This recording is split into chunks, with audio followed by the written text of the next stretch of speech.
Business start பண்ணணும்னு உங்களுக்கு ஆசையா?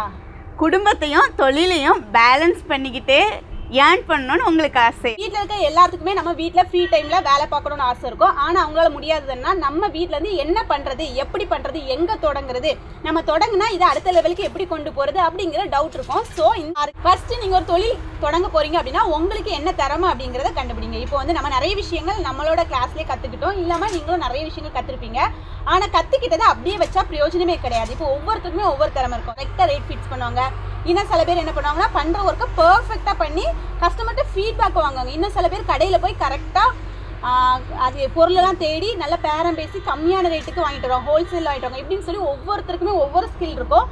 உங்களோட ஸ்கில் என்ன அப்படிங்கிறத கண்டுபிடிங்க. நீங்கள் வந்து அந்த ஸ்கில் தான் உங்களோட மெயின் கீ பாயிண்ட்டு.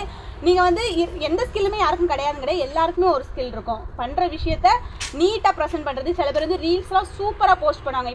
உங்களோட ஸ்கில் வந்து ரொம்ப அழகான ஸ்கில். அந்த ஸ்கில் என்ன அப்படிங்கிறத கண்டுபிடிங்க. அதை ஃபஸ்ட்டு உங்களோட பிஸ்னஸில் அப்ளை பண்ணுங்கள். என்னோட சின்ன ஒரு ஸ்கில்லு தான் டெய்லரிங்கில் ஒரு சின்ன இன்ட்ரெஸ்ட் வந்து மாம் அண்ட் டாட்டர் ட்ரெஸ் எல்லாம் ஸ்டிச் பண்ணணும். அது ஒரு சின்ன ஒரு ஹாபியாக என்னோடய வீட்டுக்குள்ளே பாப்பாக்கும் எனக்கும் ஸ்டிச் பண்ண ஆரம்பித்தேன். அதை கொஞ்சம் சோஷியல் மீடியாக்குள்ளே கொண்டு வந்து இன்றைக்கி அது டெவலப் ஆகி ஒரு பிஸ்னஸாகவே மாறிடுச்சு. இன்றைக்கி என்னால் கஸ்டமரை ஹேண்டில் பண்ணுறது கூட டைம் இல்லை, அந்த அளவுக்கு ஆர்டர் வர்ற அளவுக்கு ஆயிடுச்சு. ஸோ உங்களோட திறமை எந்த விதத்தில் இருக்குது, எந்த விஷயத்தில் இருக்குங்கிறத நீங்கள் ஐடென்டிஃபை பண்ணி அதை சின்னதாக ஸ்டார்ட் பண்ணுங்கள். கண்டிப்பாக உங்களுக்கு சக்ஸஸ் இருக்கும்.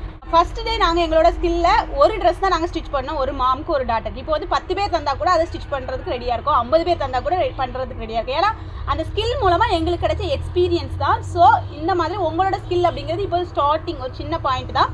அதை பெருசாக்குறது உங்கள் கையில் தான் இருக்குது. ஸோ ஃபஸ்ட்டு நீங்கள் பண்ண வேண்டியது உங்களோட ஸ்கில்லை